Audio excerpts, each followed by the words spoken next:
Si tú me preguntas qué es arte, para mí es como la materialización de algo que no es material.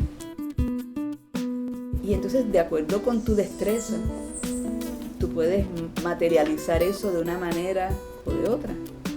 Y de acuerdo con lo que haces, de acuerdo con tu nacionalidad, con los medios que usas. Hay gente que hará una película, hay gente que bailará, hay gente que cantará o que escribirá un libro. Pues yo hago grabado.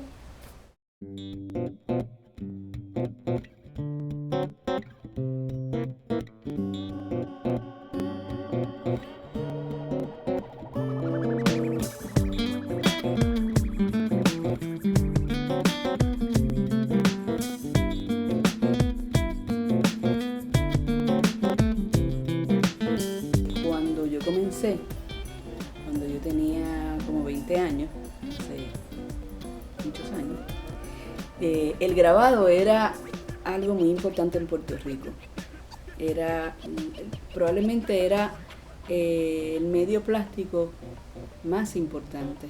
Y el gobierno tenía más de un proyecto en donde el grabado se desarrollaba o se promovía o se utilizaba como medio para hacer libros, para hacer portafolios, para hacer carteles, se usaba la serigrafía, eran los comienzos de la serigrafía. Así que cuando yo entré como muy jovencita al mundo del arte, me encontré con que eso era lo que se estaba practicando en el país y era algo totalmente natural. A mí ni se me ocurrió preguntarme en qué dirección tomar, porque la escena del grabado era tan maravillosa.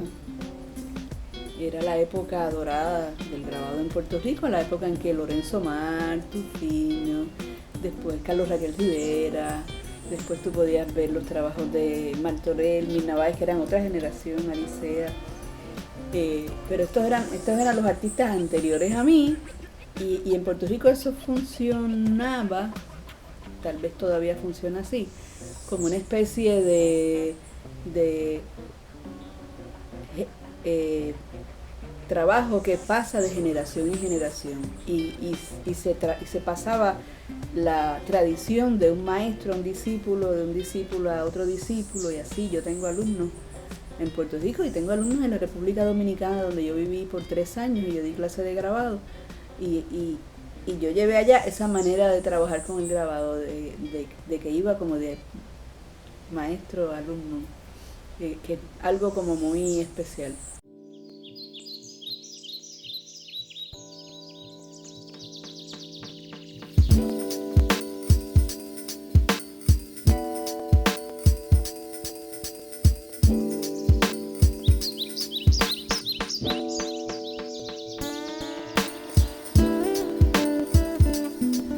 Yo empecé haciendo portafolios. Aquí hubo una tradición fuerte de portafolios que ya prácticamente no se practica. En estos días a mí me invitaron a participar en un portafolio de diferentes artistas. Y los portafolios pueden ser así, de un solo artista, o como el portafolio famosísimo de Las Plenas, que es de 2 artistas, o de solamente de imagen, o de imagen y texto. Yo empecé haciendo imagen y texto porque a mí me atrae mucho la literatura como ese otro medio artístico en el cual yo me inspiro para hacer mi trabajo. Para mí es como esta fuente preciosa de inspiración.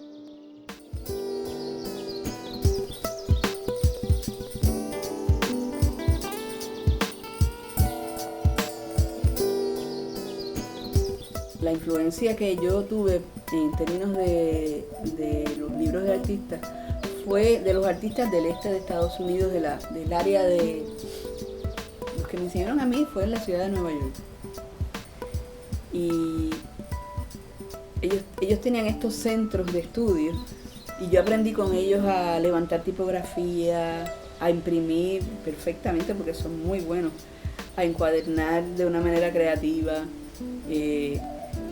Vi muchas cosas que ellos hicieron, hay colecciones extraordinarias y entonces en estas colecciones aparecen ejemplos importantes, ¿no? Y después a estas colecciones fueron a parar mis trabajos propiamente también, porque pues de alguna manera, por ejemplo, esta actividad de estos próximos días de la Feria Codex es integrarme a ese mundo de la gente que hace libros de artistas en los Estados Unidos y en el mundo. Para hacer libros, por el asunto de las ediciones, uso el relieve, el grabado en madera y el linóleo, pero tú puedes usar serigrafía o tú puedes usar cualquier medio, el intaglio. Lo que pasa es que como es tan largo el proceso, pues hacerlo en relieve para mí simplifica un poco, lo que no significa que yo no me tardo poco en hacer un proyecto de estos. A mí me toma, casi siempre es como un año que toma hacerlo. Un libro es una secuencia, un libro tiene una secuencia y tú tienes que entender qué es lo que el autor, tú tienes que meterte dentro del texto y tú tienes que entender qué fue lo que el autor quería decir, y dentro de eso entonces entras a cómo tú desarrollas el formato, cómo desarrollas el tipo de color que usas, las imágenes. Y entonces cuando tú haces un grabado solo, tú no tienes que pensar en secuencias. Aunque de tantos años que yo llevo trabajando con secuencias, casi siempre, cuando yo estoy haciendo grabados, yo trabajo en serie. Y el libro de artista también tiene una complejidad, es muy manual. A mí me encanta de mi oficio esta parte física, ¿no? De que tú tienes como que dibujar y cortar, imprimir, levantar tipografía, hay que saber muchas cosas, hay que trabajar con el idioma, hay que saber diseñar, tienes que encuadernar las cosas, después tú tienes que ser como que tu propio promotor y es complicado, pero con los años esta complejidad para mí es perfecta.